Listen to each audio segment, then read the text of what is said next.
Charlie here. Thanks for checking out my channel, the place to be to create a life that you love. It's day 213 of 365 Days of Happiness.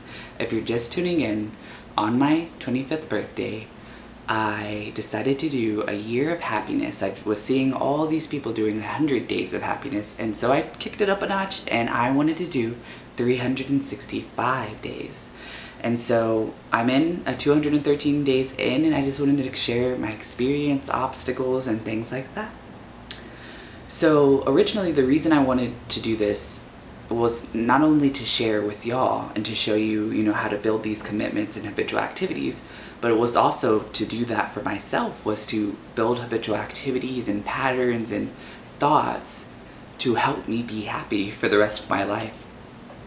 I'm sure you've heard it that 21 days creates a habit. I've also read that it takes 77, so there's a bit of debate between the two, so we'll say between 21 and 77 days. So I'm way past that, and that's exactly what I'm feeling is, I watched this talk the other day, and they talk about the importance of winning your morning, creating patterns, rituals, whatever you want to call them, to help carry on throughout the day. I watched this other talk by, I believe his name's Dr. Joe Dispenza, and he talks about how, we follow our emotions, and our emotions kind of paint a picture or paint something, and then our patterns follow that, and our neural pathways get stronger and stronger. And then 35 years later, you're so deep into something that you believe that that's what you are, that's your core being. And that's actually not right. It's, he actually uses the example of being happy. And he talks about how, telling yourself every day and creating habitual activities and patterns and developing these characteristics, he says, after a while, you will be happy. And that's what I want to get across with this. He talks about how, as soon as we try to do something, veer off our regular, normal path, that we become uncomfortable. And that's exactly what I've been experiencing is, the saying, becoming comfortable with being uncomfortable. I feel like that's what this has been. It was a bit uncomfortable sharing every single day a new topic. And so I kind of fell off the bandwagon for a bit. And who knows, might do it longer than a year to make up for that. But I was doing it personally, but I wasn't sharing.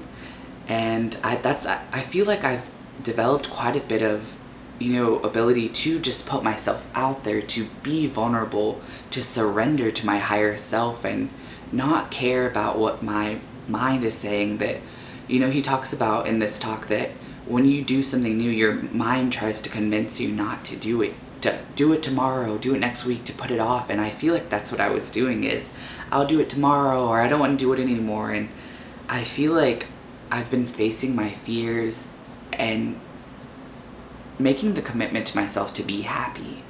And that's not always a pretty picture, and that's what I want to share with this is, though it's not always a pretty picture, and though there are always going to be times that you don't want to do it, or you think there's something better to do, when you make the commitment to yourself and you accomplish those, even if it's just to be happy today, there's nothing that beats that feeling. So I'd like to leave y'all with that. Find something that you want to work on and just try it, something new. Maybe it's something you're revisiting. Maybe it's something that you've always wanted to do. I want you to challenge yourself. You can rewrite your future. Your brain can work for you. It cannot be this prison of memories and habitual patterns and things that no longer serve you. It can be a roadmap to your future. And so I want to challenge you. Challenge yourself. At the beginning of this, I said, even if I just helped one person better their life, mission accomplished for me. And so I want to invite you for that. And so it's 213 days into 365 days of happiness, a year of happiness. And I just feel so amazing.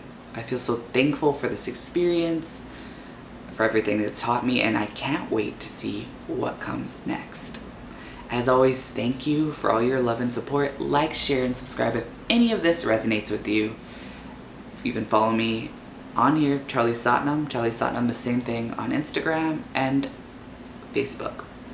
And if you have any other tips or intentions or ideas for videos, let me know. I'd love to hear what y'all have to say. I make this for y'all and me, but most importantly, y'all. Have a great day. Love you just because you are.